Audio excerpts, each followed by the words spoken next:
Cup নিয়ে আন্দোলন রাজ্যে এবং রাজ্যের বাইরে। আমরা আছি প্রতাপপুর দরবার শরীফে। ভাইজান রুহুল আমিনের নেতৃত্বে দেখছি রাজ্যের বিভিন্ন জায়গা থেকে উঠছে আন্দোলনের ঝড়। সরাসরি কথা বলবো ভাইজানের নেতৃত্ববিন্দু যারা আছে, রাজ্য কমিটি, ওনাদের সঙ্গে থাকুন, দেখতে থাকুন FSTV বাংলা। দেখুন, প্রতাপপুর দরবার শরীফে আমরা এই মুহূর্তে আছি। আইমা নিয়ে যেমন এই ওয়াকফ নিয়ে যেমন সারা রাজ্য তোলপাড় হচ্ছে, তেমনি সারা ভারতবর্ষ তোলপাড় হচ্ছে। সারা ভারতবর্ষে প্রায় 25 কোটি মুসলমান, 29টা রাজ্যে, সমস্ত জায়গাতে হচ্ছে। এমনকি ডবল ইঞ্জিন যে সরকার, বিজেপি সরকার, সেখানেও হচ্ছে, কিন্তু ওয়াকফ নিয়ে হচ্ছে।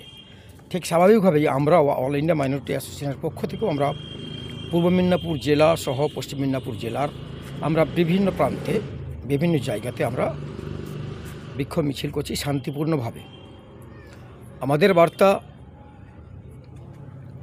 আমাদের দেশের প্রধানমন্ত্রী মাননীয় নরেন্দ্র মোদীর কাছে আমাদের দাবি যে উনি এই কালো কানুন এটাকে প্রত্যাহার করে নিন।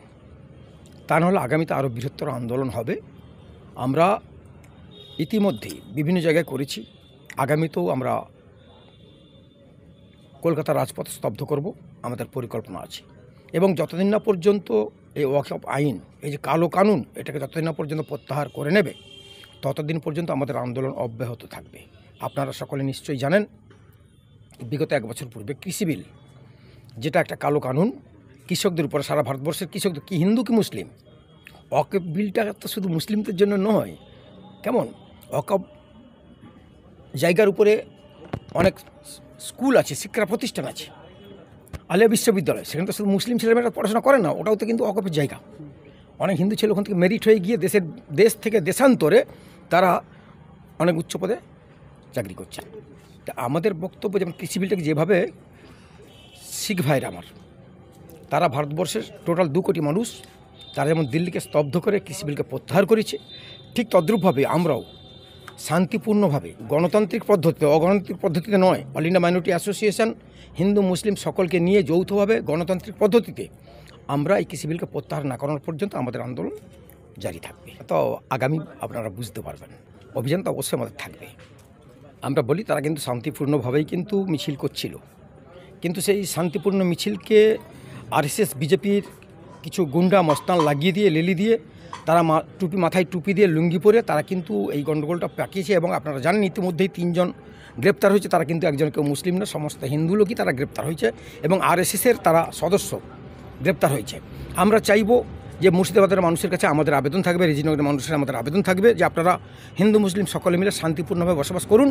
কোনো রকম কোনো প্ররোচনায় পা দিয়ে অযথা নিজেদের এলাকাকে অশান্ত করবে না, এটা আমাদের বার্তা থাকবে।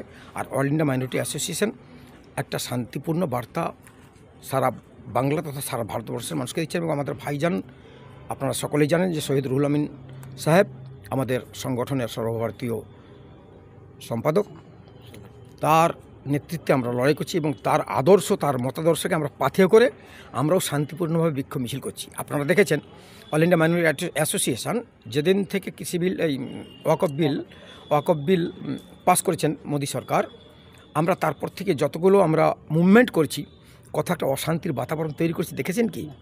কিন্তু অল ইন্ডিয়া মাইনরিটি অ্যাসোসিয়েশনকে ছেড়ে যেখানে তৃণমূল কংগ্রেস বা অন্যান্য সংগঠন যারা করতেছে, তারা কিন্তু এটাকে কন্ট্রোলিং করতে পারছে না। কারণ আদর্শের একটা ব্যাপার আছে, সেটা বুঝে নিতে হবে। আমরা ভাইজানের আদর্শান্বিত, এবং তার দেখানো মতপথকে পাথেয় করে আমরা আইমা পরিবারের সকল সদস্য আমরা শান্তিপূর্ণভাবে বিক্ষোভ মিছিল করব গণতান্ত্রিক পদ্ধতিতে।